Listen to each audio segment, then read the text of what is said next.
Cari telespettatori, rieccoci insieme e quest'oggi parliamo di tematiche relative alla formazione, al mondo del lavoro, a tutto quello che può essere inclusione sociale, un ambito estremamente importante e delicato, riguarda tante persone, molti che sono usciti volontariamente o involontariamente per varie ragioni dal mondo del lavoro e hanno necessità di rientrare in qualche modo, altri che si trovano in una situazione borderline e molti che magari vorrebbero anche cambiare la propria occupazione per avere delle opportunità diverse, sfide diverse. Per parlare di questo abbiamo il piacere di riavere, sotto vesti diverse, naturalmente competenze diverse qui con noi in studio, Daniela Moro, responsabile area sociale IRECOP Veneto, grazie di essere qui con noi. Grazie.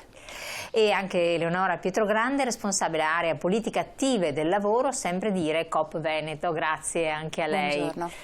Premesso che voi occupate come IRECOP Veneto di formazione ente accreditato dalla Regione del Veneto, quindi ci sono anche molti bandi a cui voi potete attingere e cui di conseguenza anche i cittadini possono attingere purché ne siano messi edotti, messi a conoscenza e informati di tutte le opportunità che possono esserci. Allora, chi di voi incomincia a raccontarmi chi è IRECOP?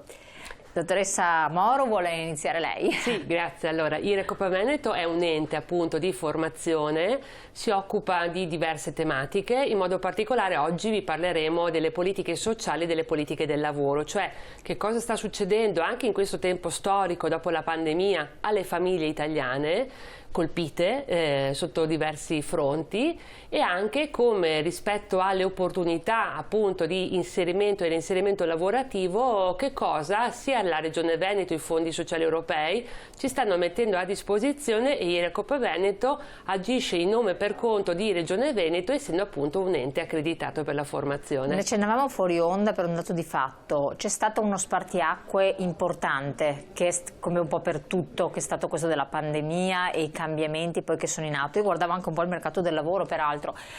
si parla spesso di dimissioni in massa, di cambi importanti di attività professionali, di persone che si mettono in stand-by, di burnout da parte di alcune categorie, quindi c'è uno stravolgimento. Voi che cosa avete riscontrato? Abbiamo proprio fatto un ragionamento insieme anche a Veneto Lavoro, leggendo i dati, chiedendoci proprio cosa sta succedendo e abbiamo visto che le dimissioni volontarie riguardano tutti, riguarda la pubblica amministrazione ma anche il mondo delle aziende. È come se la pandemia avesse spinto le persone da un lato a sentire la forte fatica che ha provocato, ma anche un po' a riprendere in mano delle scelte di progetti personali e professionali e quindi di riprendere un po' a scegliere un proprio nuovo itinerario da un lato. Dall'altro gli elementi di affaticamento, di sofferenza, di isolamento che la pandemia ha provocato hanno scosso molto, in modo particolare quelle famiglie che avevano già delle fragilità, degli affaticamenti e proprio in questo periodo la Regione Veneto andrà a sostenere con degli interventi diretti le famiglie che vengono considerate multiproblematiche nel senso di avere più elementi di difficoltà lavorativa, di relazioni sociali più fragili, di carico di cura, perché si parla spesso del carico di cura delle donne pensando ai figli, quando oggi anche il carico di cura è prendersi cura anche dei propri genitori che invecchiano e quindi la pandemia ha visto anche le persone anziane più sole, più isolate e c'è un grosso tema di riattivare la comunità, le relazioni solidali che permettano davvero di dare un sostegno e un supporto alle famiglie e ai cittadini. Secondo, dal vostro punto di vista, c'è stato un cambiamento tra prima e il dopo? Per l'area di cui si occupa, che tra l'altro è politiche attive del lavoro, quindi ce n'è. Allora, sicuramente è un cambiamento molto forte e come accennava prima la collega, le fragilità che magari prima potevano essere in qualche modo celate, nascoste, in qualche modo affrontate in altro modo, sono venute tutte a galla, per cui stiamo vedendo sempre più giovani che magari abbandonano la scuola e quindi in quel momento diventano i cosiddetti giovani NEET, quindi non in un percorso di educazione, non in formazione professionale e neanche in lavoro. c'è stata proprio una preponderanza anche di disabilità psichiche, mentre appunto prima c'erano sicuramente persone con disabilità psichica, ma in questo senso la pandemia, l'isolamento e il lockdown che c'è stato, quindi un isolamento forzato di 3-4 mesi, sicuramente ha aggravato delle situazioni. Queste persone poi spesso sono in carico a degli operatori che gioco forza non potevano in qualche modo intervenire in alcun modo, perché ovviamente non si poteva intervenire, quindi in qualche modo la situazione si è sicuramente aggravata, per cui la pandemia sì, anche dal punto di vista lavorativo, quello che accennavate prima, appunto dimissioni, cambiamento di vita non sempre scelto, perché appunto ci sono stati degli aggravamenti, piuttosto che ha sicuramente portato adesso a delle nuove fragilità anche dal punto di vista lavorativo.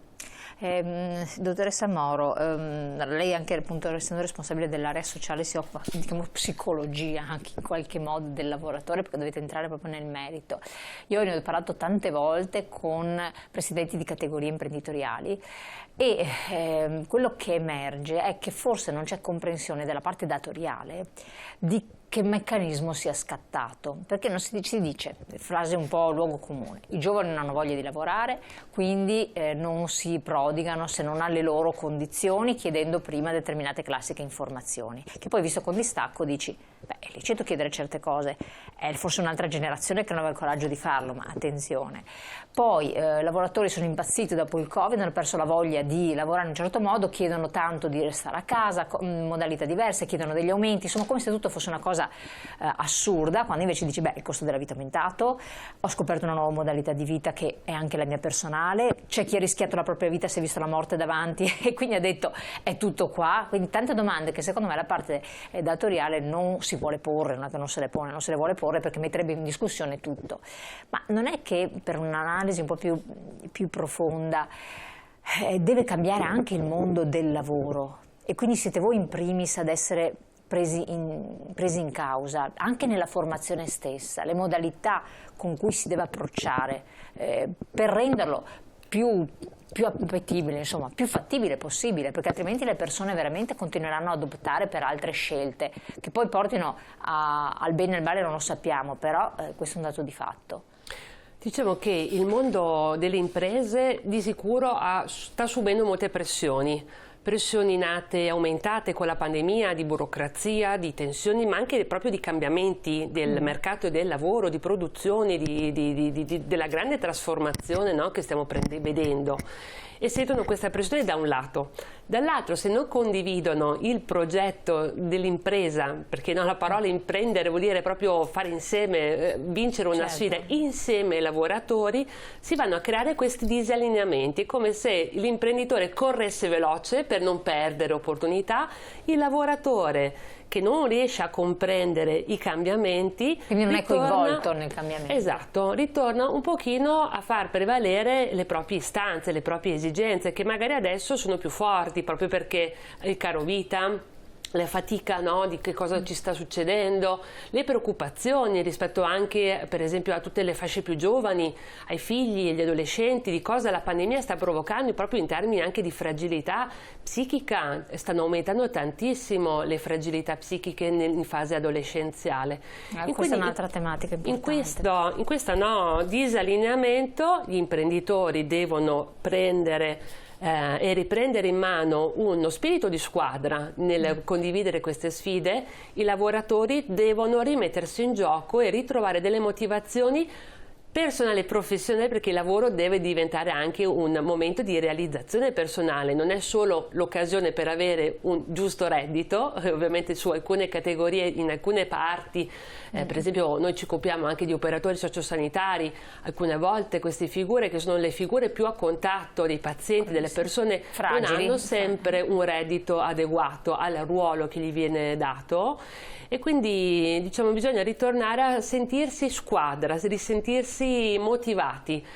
Anche ieri un imprenditore ci diceva: come facciamo a lavorare sulla motivazione delle persone? Ah, sì. E allora è un gioco delle parti. Lato impresa ci deve essere la disponibilità a mettere insieme, a costruire questa sfida, questa missione condivisa. Il lavoratore deve sentirsi e mettersi in gioco, perché la motivazione non può arrivare dall'esterno, è un fattore personale, e se il fattore personale, la sfida e le competenze che una persona può mettere in gioco incontrano anche il progetto dell'impresa, questa sarebbe la condizione ideale. Noi cerchiamo di lavorare su tutti e due i fronti, quindi sia sul fronte dei lavoratori, proprio sulle riprendere, anche un gioco di squadra, perché un lato un po' oscuro del lavoro agile, del lavoro, è che porta ciascuno a lavorare da soli. Invece oggi più che mai è il tempo di riprendere invece quelle che si chiamano, no, le soft skill, la capacità di lavorare in squadra.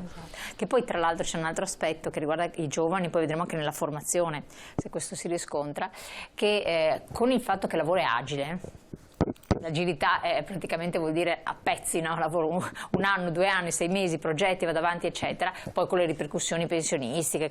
di cui si parla sempre, forse senza vederne la pesantezza che sarà. I giovani non guardano alla continuità lavorativa, ma guardano a quello che al momento piace, ma è anche corretto, per cui non riflettono neanche su questi aspetti che lei diceva, di cercare di conciliare. Iniziano un lavoro, non gli piace, se ne vanno via, ma senza neanche tergiversare tanto, con una facilità estrema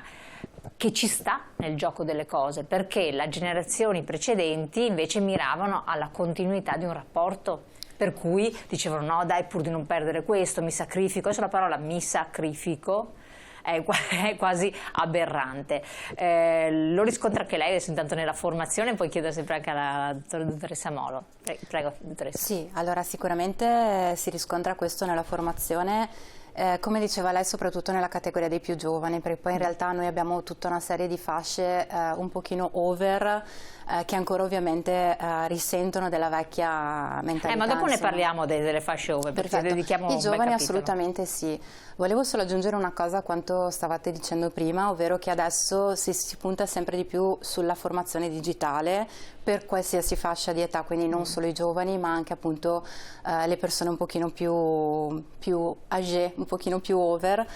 in quanto ormai è imprescindibile. Basti pensare allo SPID che serve, l'identità digitale che serve per qualsiasi cosa, anche solo per iscriversi al centro per l'impiego e dichiararsi disoccupati bisogna avere lo SPID. Piuttosto che ovviamente tutte le piattaforme informatiche, tutte le famose app di videoconferenza che ormai sono diventate fondamentali anche per fruire della formazione stessa. Su questo c'è ancora un po' di lavoro da fare sicuramente, soprattutto nelle fasce un pochino meno giovani, però appunto sono 2 o 3 anni che anche i finanziamenti vanno in questa direzione, quindi a fianco... I progetti quindi che vengono, che escono eccetera, riguardano prevalentemente questo settore. Sì, oppure... anche le donne si cercano di coinvolgere in questo, assolutamente, no? Sì, sono uno dei target, passatemi il termine inglese bruttissimo, principali anche della regione del Veneto, quindi in qualsiasi programmazione gli under 30, quindi i giovani, gli over 50, quindi le persone un pochino più appunto âgé, e le donne sono target prioritari insieme anche alle persone con disabilità. E quindi appunto a fianco alla formazione che è sempre stata professionalizzante, di riqualificazione eccetera, si affianca adesso, ma sempre per volere anche della regione, della formazione specifica sulle competenze digitali, per cui ci si rende conto appunto che la digitalizzazione è avanzata. Sicuramente la pandemia ha dato una grossa spinta, perché naturalmente ci si incontrava solo su queste piattaforme per mesi e mesi, per cui alla fine è diventato un po' imprescindibile, e quindi si sta andando assolutamente in quella direzione anche sulla parte formativa, diciamo. La fermo un attimo là, poi adesso sentiamo anche su questo argomento, di approfondire anche con la dottoressa Mauro. Pubblicità, pochi secondi, poi se voi volete partecipare, scrivere eccetera, approfittatene tra poco.